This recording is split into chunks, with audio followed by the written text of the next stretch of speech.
हाल ही में आईपीएल की सबसे बड़ी खबर आई है गाइस, जो है कि सीएसके का जो मेन बॉलर है की बॉलर नथन इलिस, जो डेट स्पेशलिस्ट कहलाते हैं, जो स्लेवर के कारण अपने फेमस है, वो 2026 के आईपीएल नहीं खेल पाएंगे कि हैमस्ट्रिंग इंजरी के कारण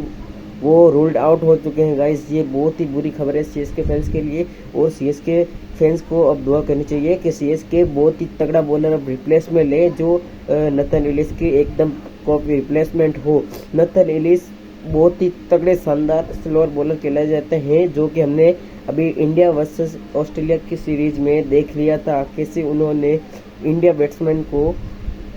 स्ट्रगल करवाया। तो